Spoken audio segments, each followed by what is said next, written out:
Hello, everyone. This is another Freedom to Feel conversation, and my guest today is Lynda Hoffman. She is a professional certified coach with the International Coaching Federation. She coaches ambitious business professionals with or without ADHD who want to create meaningful personal and organizational change. So, this is my brief bio, brief intro to you, Lynda. The full bio will be at the end. I know you're not only limited to executive or business coaching, you do more than that too. So, a question that came to me just recently. I don't know why, but then I have been asking the same question at the beginning of every interview for about 5 years now. But then I think the last 3 days it changed. So I'll ask you. I just asked some of my guests yesterday, so I'll ask you too. How would you introduce yourself without labels? Who are you in your own words? I love your questions.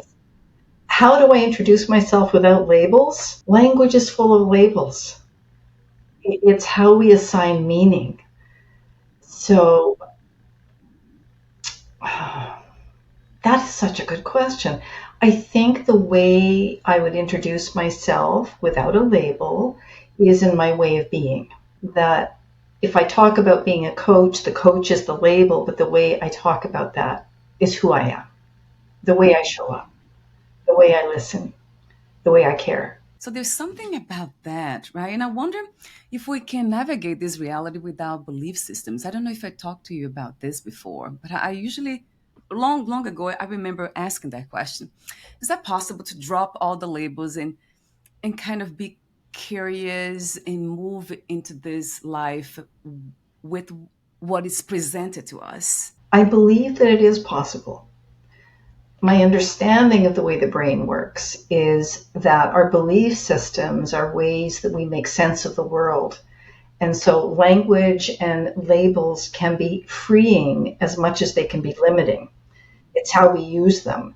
When we use them to constrain, to minimize, to make small or fixed in time, those are not helpful. But when a label simply becomes the container in which we then get to explore, what does that actually mean?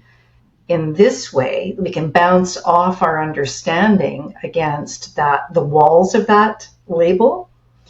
Then I think there is a lot that can be found. I absolutely agree. And I love the way you said that words can be confining, but also freeing. So there are two aspects of everything in a way. It depends the way we interpret them. It depends on our perception. This is basically the topic of our conversation today. Possibility, meaning, agency, holism, and executive coaching. So when did you realize that this was an area that was needed to be addressed within your world of coaching? It was a slow evolution.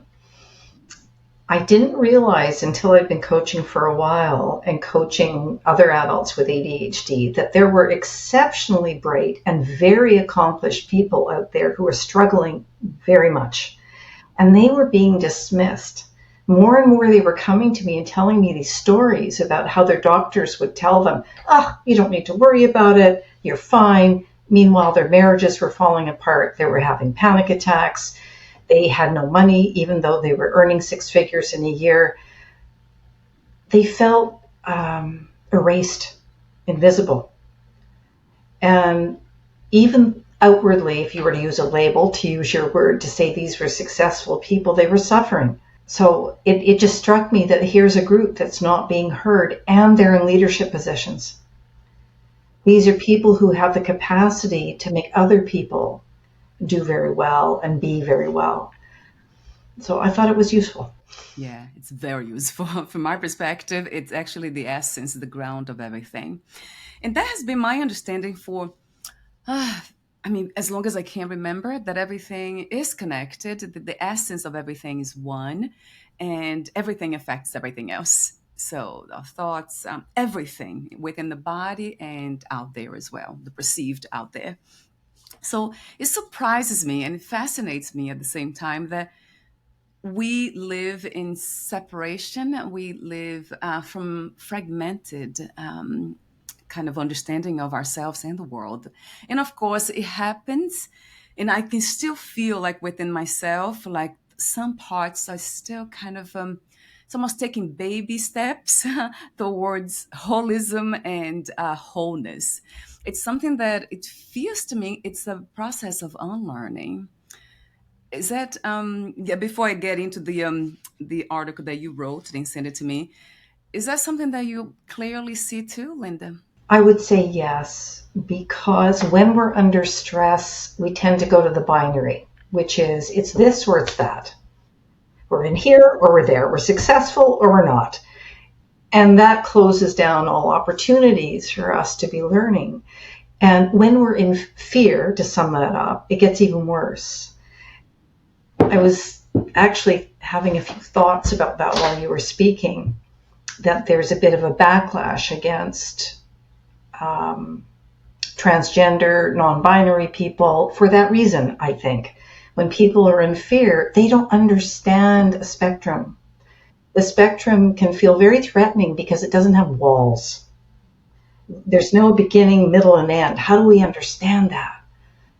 So, yeah, I think we have to, I don't know if it's unlearning so much as relaxing back into the fact that there's another reality that is safe to explore. Some people call the unknown when you speak of not having beginning or an end, a wall. That's an interesting analogy.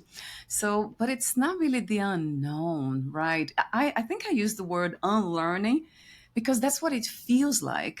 That something within me might be the mind, the mind itself, and what it has learned in the past is not really helping to integrate all these parts. Is not helping me to see the world and myself as a whole being.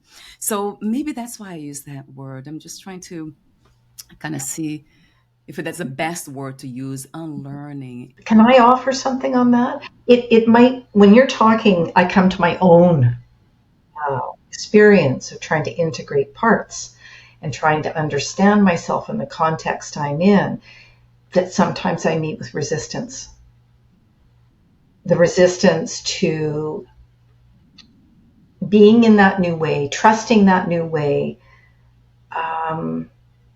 I can't speak to exactly what that is, but it's kind of and I wouldn't use the word I'm learning for myself. It may apply for you, but I do recognize resistance.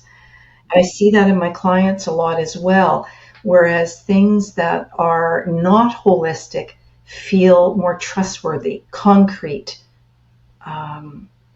visible. So resistance that has to do with fear. So we're just those parts in us, they are afraid of meeting something as a whole, as part of the whole.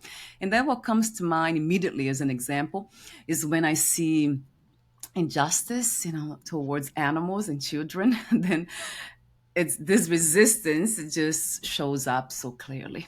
It's just there, like trying to push it away, trying to maybe find fault, judge. So how do we learn to undo, or to kind of bring that, all this part of us that knows that everything is part of the everything's part of God, per se, of using this idea of God or life itself. There's nothing that is apart from it, so we can't really push away. But at the same time, I still feel like we can do something about it to bring more awareness into that. I agree with you completely. And there is something about righteous anger, righteous resistance that I don't think God meant for us to be here and just go, okay, it's all up to God to fix this. That when we see children are being impacted, or animals, the environment, what have you, it's the people who are able to see the big picture who are going to be impacted by that damage more, because you feel and sense and know how interconnected that is. As you know, I work with people who have attention deficit hyperactivity disorder, and all that work includes a lot of focus on executive functioning. Those are the brain-based capacities to do what we know to do. And that ability to connect with the whole at a high level is an executive skill, and not everybody can do it. So you're going to find some people who are able to connect to the indignation around harm to children or to the environment, and others who will not. They won't get it. Oh, the question that comes to mind. So the executive function in the brain. So what is the other part that we are using to see the fragmented life, or to keep it the way it is? What do you call the other part of it that we are using? Well, I think when we're fragmented, we're in fear, and we're focusing on probably something outside of ourselves and not actually connecting. And so, in that case, the executive functioning issue would be emotional regulation. When our emotions are hijacking our ability, the prefrontal cortex, to make sound, wise decisions that link back to our values, yeah, the amygdala is in charge. I love the way you say that, actually, speaking about bringing yourself everywhere you go. You said, what you do in one place is what you do everywhere. That stopped me, there's a statement. What you do in one place is what you do everywhere. I would love to hear an example of this. How does it work exactly? How can we grasp this powerful understanding? I was speaking with a client this morning, actually, who was telling me that, or we were talking about their writing process. They're an academic, published and whatnot, and struggling with the writing process. And as we went more deeply, what was coming up was a tendency to, let me get this, I want to get this, I want to honor this because it was really, really important. It was around a type of perfection, to see that a focus on the goal. The goal is this, ergo the process is messy and I don't like it. It was about performing. So I'd asked, where else in your life do you perform? Everywhere. Everywhere. Not authentic in relationship, not authentic in daily life, navigating family situations, because there's this overriding pattern of wanting to get it right. So when we do it here, chances are likely we're doing it somewhere else as well. How do some of us actually manage to live in authenticity, from the core of our true power, not trying to be right, not trying to perform, but just coming from a place of truth? This is where that's where I don't want to say I try to come from, but that's where my heart's at. So I'm always following those principles. But what is what do you suggest, like, for those who are still struggling to be authentic because they have structures around them? If they change within their relationship, they might lose the relationship. If they change within their in a working environment, they might change. They might lose their job. So how? Yeah, talk to me about that. It seems like a necessary mess. Well, it doesn't have to make a big mess of everything all at once. I think that's the key is the first place is to resource yourself, to get really clear on where you're not being authentic. What are you telling yourself that should be different than it actually is? Getting clear on what you want first, you start there.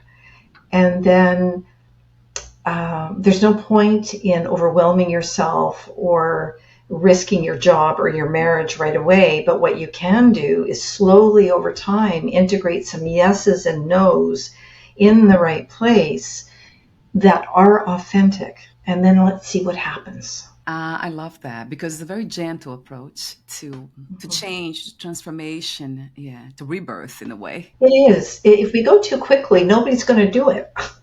Because you're right. When we change, the world changes.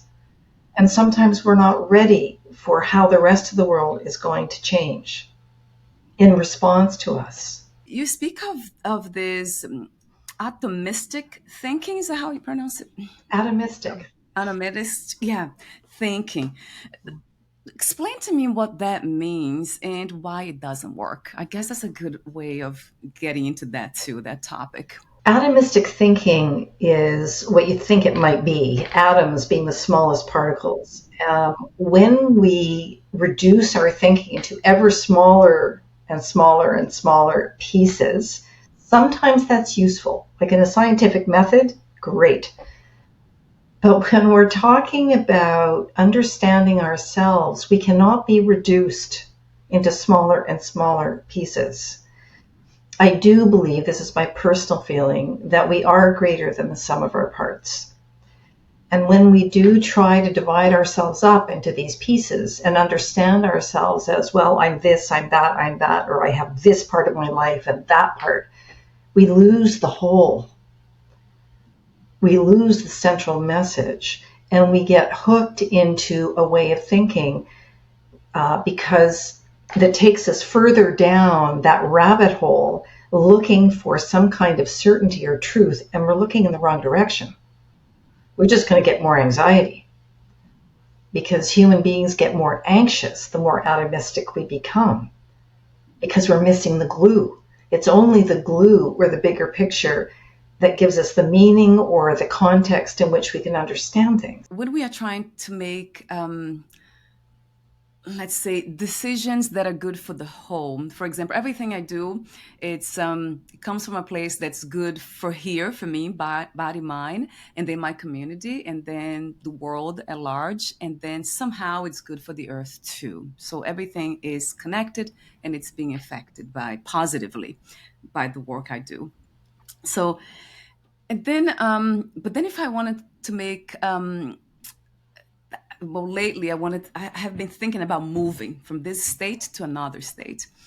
And my husband doesn't really like the idea of making that. He thinks it's too radical, to come move from Florida to another state, more specifically Hawaii, which is like all the way in the middle of the Pacific Ocean and all that.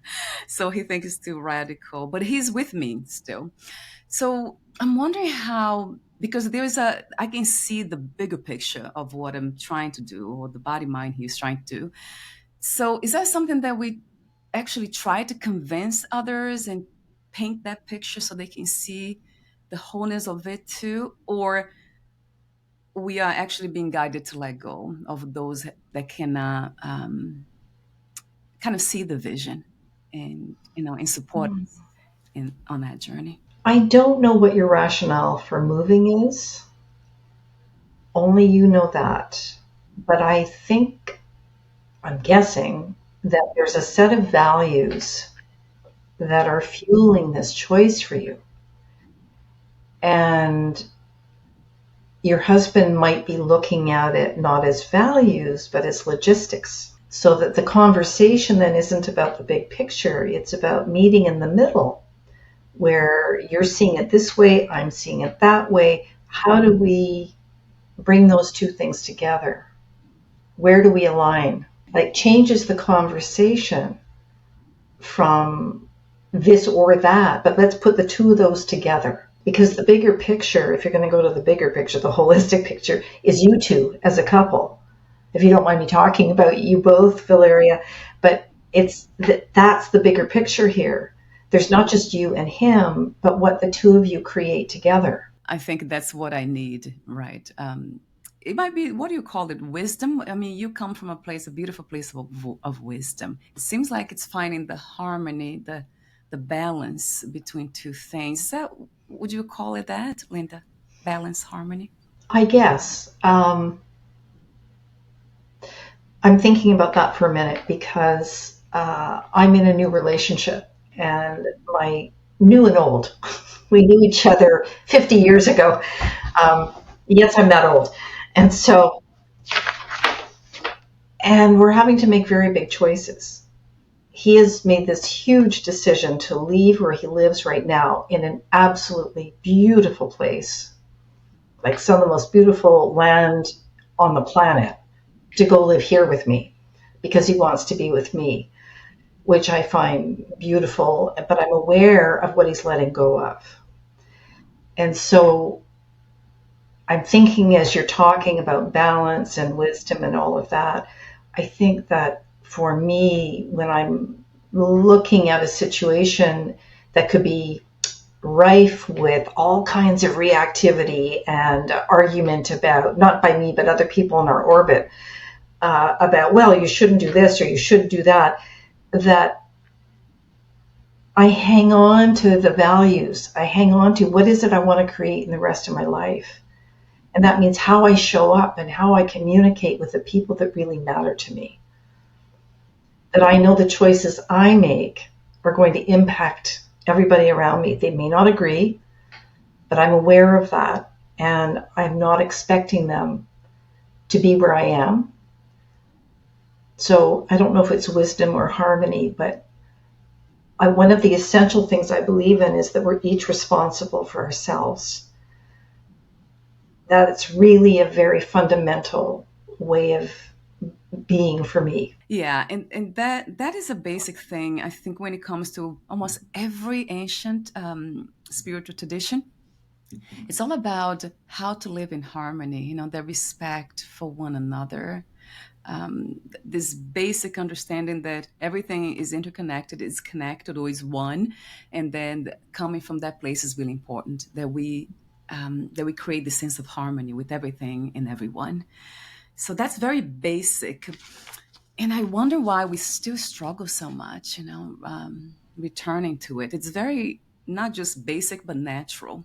And I mentioned earlier this that we have made unnatural ways of living, of being, kind of the norm, and now we have to question that. What is natural?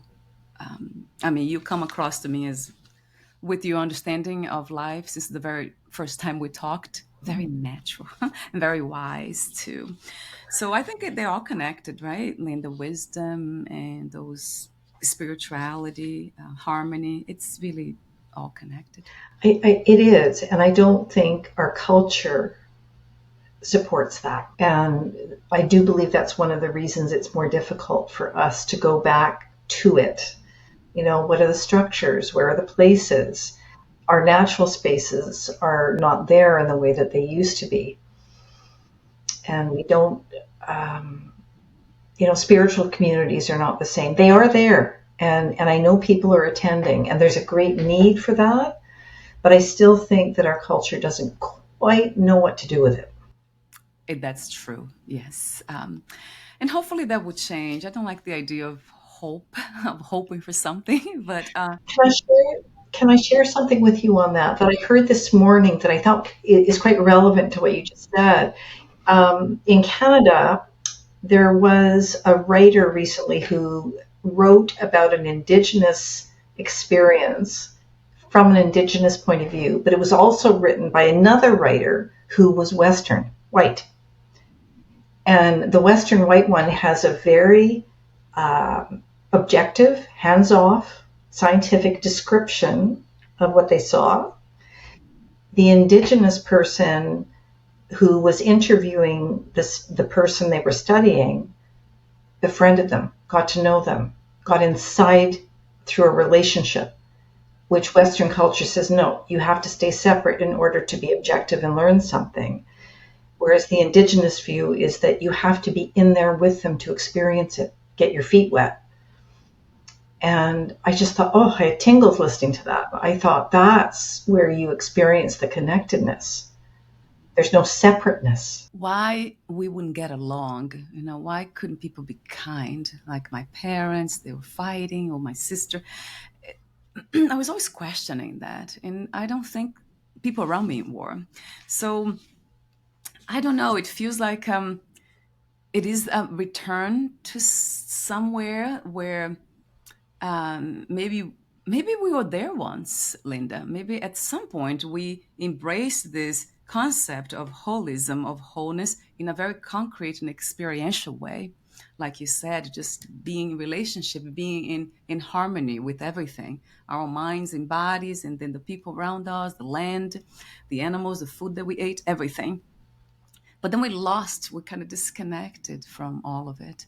And now we're just trying to return to it. But as you said, the establishment, the structures that we have today, they are not really helping us to make this a reality, make this Yeah, most of our culture and our way of being is transactional, not relational. And in hundreds of years ago, it had to be relational, or we wouldn't have survived. But we've lost that for the most part. that would you say that has something to do with capitalism? This idea that anybody can can make it on their own as long as they have enough money. I'm smiling about that because I'm not an anti-capitalist. I just taken to an extreme. Yes, I will say that. It goes back to the idea of balance again. Because even the rugged individualism of the United States and Canada in our early years, they were not entirely on their own. They had to rely on those that were with them, their communities. We speak about that rugged individualism, but now what we're trying to do is be that rugged individual in little silos everywhere. And I think that's what's not helping. No, yeah, it's doing quite the opposite. Yeah. Gosh, at the end, I love the way you say that the article that you wrote about holism. Can holism really fix my problem? Question mark. And then you say, if you are asking yourself this question, you're inside the issue. You are in fear-based thinking. You may be looking for guarantees rather than trusting. You as a whole have a limitless potential to grow. That's the idea again of separating ourselves in our thinking, in our belief systems. So even by asking the question, if that's needed to fix my problem. It's natural. I think it's natural for most people when we're facing a big decision or a big change in our lives and we want it so badly that wanting it so badly makes it suddenly scary. Can this actually happen? Can I actually trust myself? Can I trust my husband to be there in the way I need him to be? That wanting can bring up that fear. And then we ask, can I trust holism in this? Can I trust that there's a way through? And you're right, fear sets in because it feels like there's a part of us that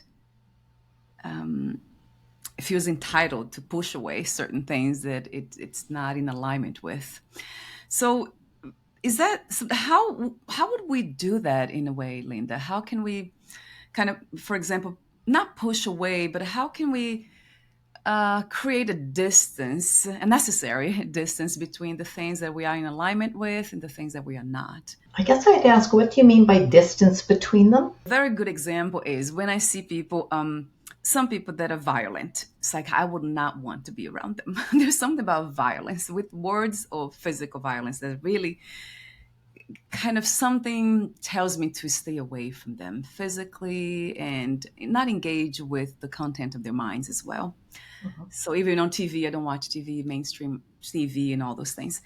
So that's what I mean by distancing myself. I would agree with you that you do, in that case, do need to distance. There's no reason to expose yourself more and more and more to toxic thinking and toxic doing.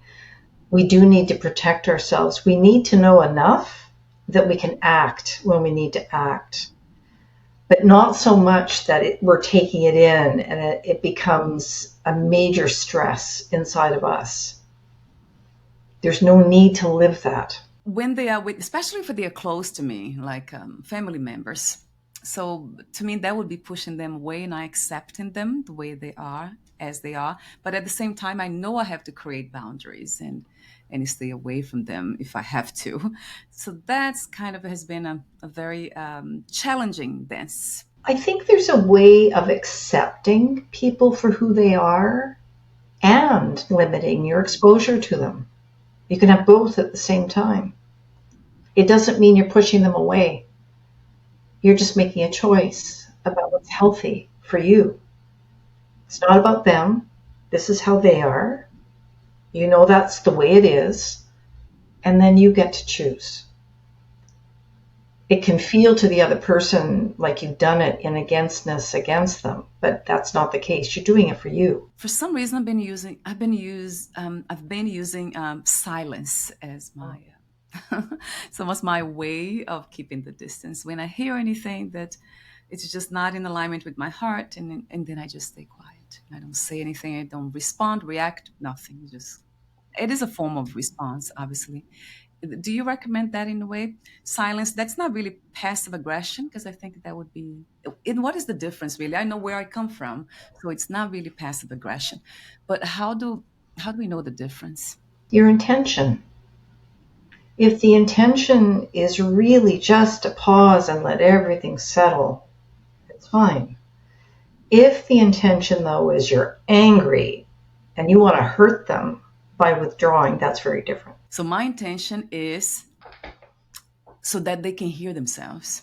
I think that's what comes to mind. It came to me immediately, like, okay, your silence represents the space for them to listen to themselves and create this possibility of awareness, of self-awareness, so they can hear their own words and how harsh they are. Well, it sounds like a nonviolent way of communicating that I'm not part of this. I'm choosing not to be part of this. So you did mention holism reveals the wisdom that spirit is essential for our well-being. I mean, just that alone kind of said, I just said, oh, I love Linda, Linda for that. So, because that's where I feel I think that's what we need the most to integrate, to kind of bring back the spirit, what we call the soul, that unseen, that invisible part of us that knows how to guide us throughout life for the well-being, not just of humanity, but the earth itself. So talk to me about that. What inspired you to write this way and to bring spirit into your work? I think, like you, I've always been dabbling in that somewhat. I was raised on the west coast of BC, British Columbia. Rainforest, Indigenous culture was a very big part of my upbringing. And so that connection to nature, I was always outside growing up. And it just struck me that reverence for things outside of ourselves, like nature, for example, things that are so much bigger than we are, appeared very powerful. And as I'm coaching, especially recently, it's often happened where a client is bringing this, and that. And it occurs to me, this is a spiritual crisis. It's not financial. It's not psychological. It's not relational. It's a spiritual crisis. They're the very question of who they are in the universe, why they're here, what they believe about that. And people aren't often thinking like that. They keep trying to reduce it to, oh, well, if I just had a better job, or, oh, well, if I just had the right partner. But it's so much bigger. Yes. Wow, I love that. I mean, I love to hear that as almost like a confirmation too, because I talk to so many people that say the same thing, but they are usually already in the field of spirituality or coaching that has to do with spiritual teachings as well, or authors that have written about spirituality. But I love to hearing that from you too, that you're seeing this movement towards the return to what we really are in a way. I have to say that way though, because when I think about what I am, always goes back to something invisible, something that's not tangible. It's not something that I can objectify. I cannot really, it's not an object. It's really not an object. It's not a thing. So it's that which illumines objects that kind of shows me what the body, the thoughts, but it's what is really behind everything is actually non-human. No, I think we talked about this the last time we spoke about the soul and when I watched my father die. And we can't see a soul, I don't think, but we know it. And this is, I do believe intuition, energy, soul, it all goes together. There's something powerful there that is more than the body, more than the brain. And I don't know why this is, but I am so connected to some of the people that I love. I know when they're going to call. I know how they are. I have dreams. I had a dream, a recurring dream a couple of weeks ago. that I was dying and that I didn't know it. And I didn't realize that what was happening at the same time is a very dear friend in the other part of the world was going through a really bad time, and that his life was at risk. And I did not know that. It wasn't about me, that dream. I know that. So we are connected. Yes, yeah. So we basically what that is something that's connected to everything. It's one. I think do you call in science they call unified field, isn't it? Isn't that I think you quoted somebody. What's her name? Carla Hannaford. Yes, right. In her book. What is the name of the book? Gosh, I have it. Playing in the unified field. Yes, yeah. She's How a did you come? scientist. Right. So Northern Science. How did you come across her work? Is that was a way to confirm what you already had felt to be true within you? Well, I found her work through a series of courses on energy work, how to do body work that works with the energy fields. And she was teaching a course on play. And what I was talking to her about was how do we know this works? What's the proof? She's a scientist. I said, give me the language to explain to somebody that this thing that we're going to do together is actually going to help you other than your experience. And the experience is very important at convincing people. But you know, people, they want to see what is the scientific evidence this works. And so I thought she must know. And so she was talking in that book about the photography that I can't remember the name for it, where they can take a picture of an oak leaf and see the imprint of an acorn, that the potential for what we will become is already there. We just can't see it. And if people could remember that we are that potential, everything is limitless. Anyway, that's how I found her, and she's an extraordinary human being. And I love that she was both scientific and spiritually driven. I don't know. Some people do that really well, Linda, right? I think you are one of the coaches that I know that kind of bring those two sides together, science and spirituality. And I don't know how much of science, because science it's all about facts, as you know.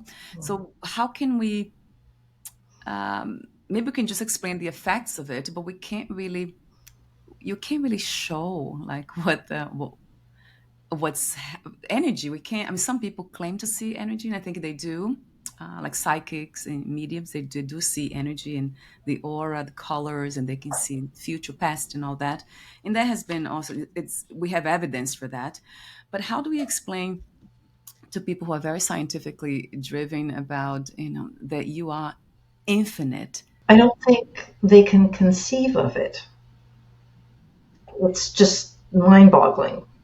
So I think there are no words. It has to be experienced.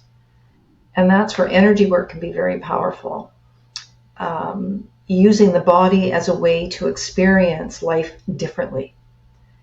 Because the body changes the brain as much as the brain changes the body. And when I was first introduced to that energy work, I thought, my gosh, I actually feel different. My mood is different. My vitality is different. I feel things inside emotionally I wasn't feeling before. And I did that through movement. And I'm not talking about exercise. I'm talking about acupressure points and other kinds of movements. And that's an incredible mystery that Chinese medicine, for example, Indian medicine, they've all been developing that over thousands of years. So there is a truth there that Western medicine's been cut off from. Right. That's you're probably speaking of Tai Chi, Qigong. They all Mm-hmm. explore movement and energy. Basically, your own the body's moving through because it's in connection with the energies within you. So basically, you're moving yourself. It's not really that you are thinking the movements, but it's just something's being moved in a way. That's also the Tao. It's all about the flow of life, that we are being carried here. We are not really in charge of anything, which is really a tough one for most people too. I think that's a really good point, Valeria, because the more we think we're in charge, the harder it's going to be. Yeah, that's what it feels like. So you're being moved through with by this energy that it's kind of that wants to do something, and then it's kind of using your body to do it. You being the conduit of that, something like that, like electricity. Actually, I would love to ask you that question. I know you offer your services, coaching, executive coaching, ADHD coaching, mind body integration. Is that the mind body integration coaching that you bring this energetic approach to it? Yes, I used to do it privately, but I do bring it in to sessions when it's appropriate for calming techniques and how to get back into the body, how to feel what presence feels like. Techniques for doing that, not just cognitively, but knowing in the body what that feels like. Yeah, that's wisdom, though. That's really the core of wisdom, knowing how to navigate different realities, different minds. So the website is lindahoffman.com. It will be clickable on the podcast notes. I'll also I would love for you to read. At the end, you wrote. You mentioned something. I think there's a quote, or it might be. It reads like a poem It almost. is a poem. It is a poem. I think it got formatted in the wrong way in whatever you have there, but yes, it is a poem. This is a poem by Valeria Patel. This flurry of snow, thoughts, inside my mind globe is continuous, no room for sunlight, warmth, peace. I'm stuck inside a pattern I can't control unless I see the woman trapped inside and the one holding the globe. The choice to shake it up again or cradle the scene in her hands till all the cold flakes have settled and quiet serenity abounds. It's beautiful. It reads almost like a guided meditation too. Yes, if we can just, it's a reminder, isn't it, Linda? I love being reminded through poems, through meeting people, having meaningful conversations. This work, reading about these things. There's something about being reminded of these things, the importance. It's almost like being reminded of what matters. That's what it is. So it's wonderful. Thank you so much again for being you, for your presence, for saying yes to meeting me for this video interview, and for your contribution to well-being. Thank you. Thank you, Valeria. This has been a pleasure. Thank you. And we'll talk soon. We'll be in touch Okay, again, Linda. Bye for now. Take good bye care. bye.